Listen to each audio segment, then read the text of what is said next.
Hey, what's going on guys? Cedric here and you're watching my channel Passport Said. So, as many of you may already know, a little less than a month ago, my family and I decided to take a leap of faith and move out here to Hawaii. And I know that to some this move may seem random or sporadic, but the honest truth is we've been preparing for this transition for over a year now. So why did we move to Hawaii? Well, aside from my early childhood years spent in France, Michigan, for the most part, is where my wife New and I spent the bigger majority of our lives. You know, Michigan is essentially where we grew up.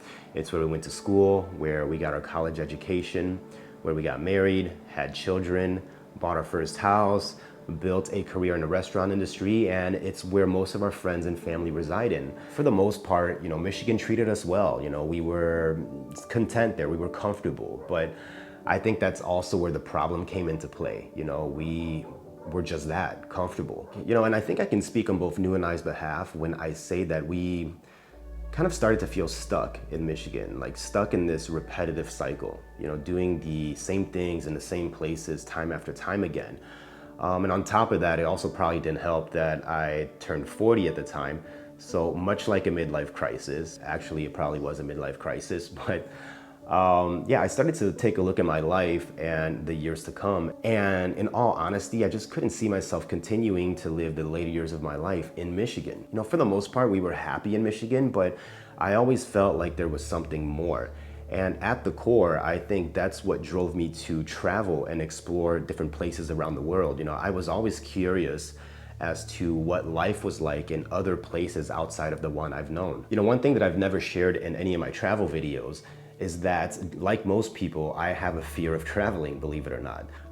I get anxiety when I get to a new place, especially when I exit the airport for the first time and you got cab drivers yelling at you from all angles in a different language telling you to get in their cab. It's the fear of the unknown, right? But I think that's also what drove me to travel. I kind of fed off that energy, you know what I mean? Like going out of my comfort zone time and time again. No matter how many times I've traveled or how many places I've been to, no two places are alike. So each trip and each destination is an experience of its own and can be just as scary as the last one. And the reason I bring that up is because I think that all this traveling that I did definitely helped me prepare for this move. All of a sudden, it didn't seem as far-fetched and scary to move out of the one place that I know and start a new life in a different place. So of all places to move to, why Hawaii? So we had traveled here a handful of times in the past and really took a liking to the island. I mean, for us, Hawaii is the furthest we could get away from the States without actually leaving the States.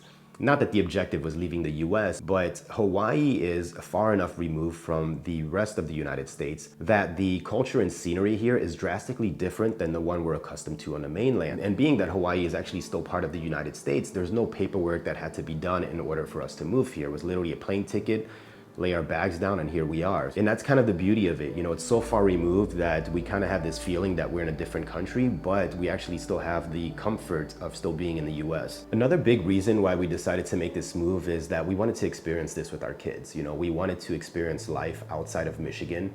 Even if it's only once, together as a family. When people tell you time flies, they're not kidding. I mean, my oldest is 12 now, and it's only a matter of time until he's an adult. That only gives us so much time to experience this together as a family while they're still under our roof and, you know, mom and dad are still their superheroes. Who knows what'll happen 6-7 years from now, you know, if one kid wants to go off to college and whatnot. So we felt that if we didn't take the opportunity and the occasion to do this now, we felt that that time frame that we have together as a little family is going to be gone in a blink of an eye. So, you know, I've personally noticed how much they've learned and grown on the few trips that we've taken them on, especially our trip to Malawi, Africa with our oldest Beckham. I really feel like that trip really taught him not to take things for granted and to be grateful for what he has. You know, things like soap and toilet paper and Wi-Fi. You know, and with that said, it's important for us that our kids know their family and their community and always remember where they come from. And for me, that's our job as parents to make sure that they stay connected.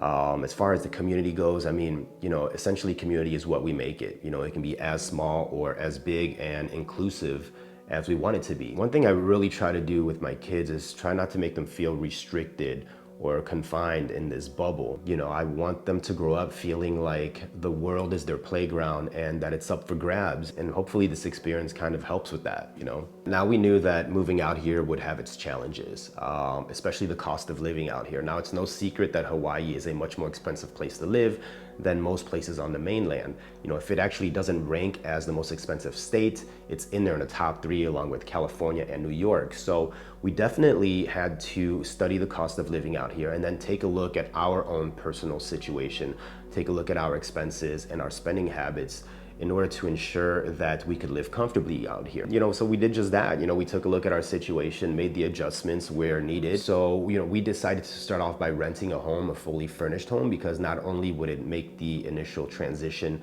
a little bit easier for us, but it would also give us time to feel out the island and the different areas in case we're ever ready to buy. And if that time never comes, then it's an easy pick up and go for us. You know, we're not tied down to anything here. So we'll see where the road leads with all that. So a lot of people have been asking me about work and what I'm doing out here for work. Lucky for us, we don't have traditional 9-to-5 jobs. And I think that's part of the reason why this move was also very possible for us. You know, I think if we had traditional jobs, not that it's not possible, but it definitely would have been a little bit more challenging. You know, we would have to leave our job back home and try to secure something here that paid in the same realm as what we were getting paid back home. So there's definitely some more challenges there, and we had some flexibility with that.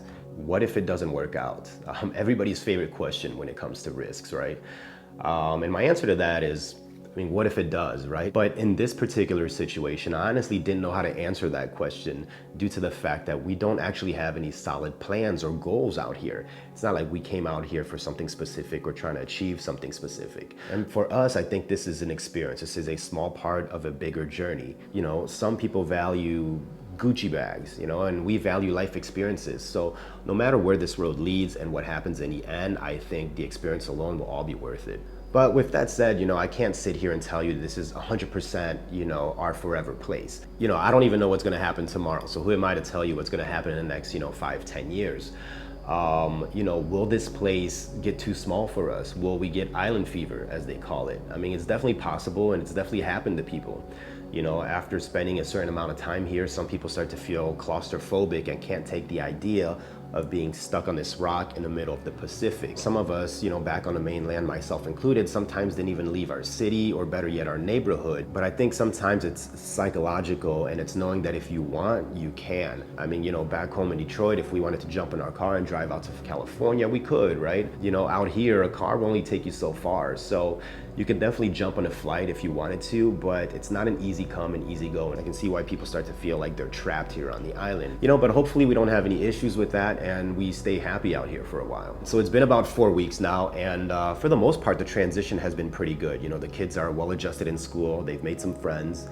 We're learning the lingo out here. Just the other day, I was talking to my neighbor, and he asked me if I was a hapa, and I had never heard of that term before. So he explained to me that a hapa is essentially half Asian, half something else. So I learned something. I am indeed a hapa. But you know, the way people speak out here is a little different, so we're adjusting to that. There's also a huge Asian influence out here that we're slowly getting accustomed to. One of the great things about that is you can get hot rice pretty much anywhere out here. And that may not mean much to you, but being Asian, being able to go to your local grocery store and ask for 2 scoops of hot rice, that means the world. There's definitely a sense of comfort being Asian here, especially when it comes to the food. You don't feel left out, which I imagine is very much what the Arabic community feels like back home in Detroit. You know, when you can go to your local grocery store, you know, and get the tabbouleh, the hummus, and the shawarmas, you know, there's a sense of belonging there. So I guess it's for us out here. So yeah, folks, I mean, in a nutshell, you know, we moved out here for the experience. You know, it was time for us to try something new. Again, folks, thank you so much for watching. Until the next one, guys, this is Cedric, and I'm out.